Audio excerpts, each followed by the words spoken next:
আচ্ছা বাদ দেন তো, এত কথা বলা দরকার আছে?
ওইসব আপনার সাথে আপনার করার দরকার নাই তো, ওইসব আপনি করবেন কি জন্য?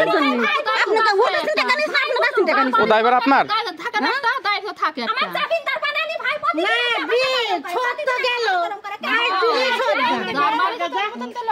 আপনার সাথে আচ্ছা হিসাব নিকাশ শেষ হয়ে গেছে, আর কথা বলার দরকার নেই, আপনি টাকা দিয়ে চলে যান।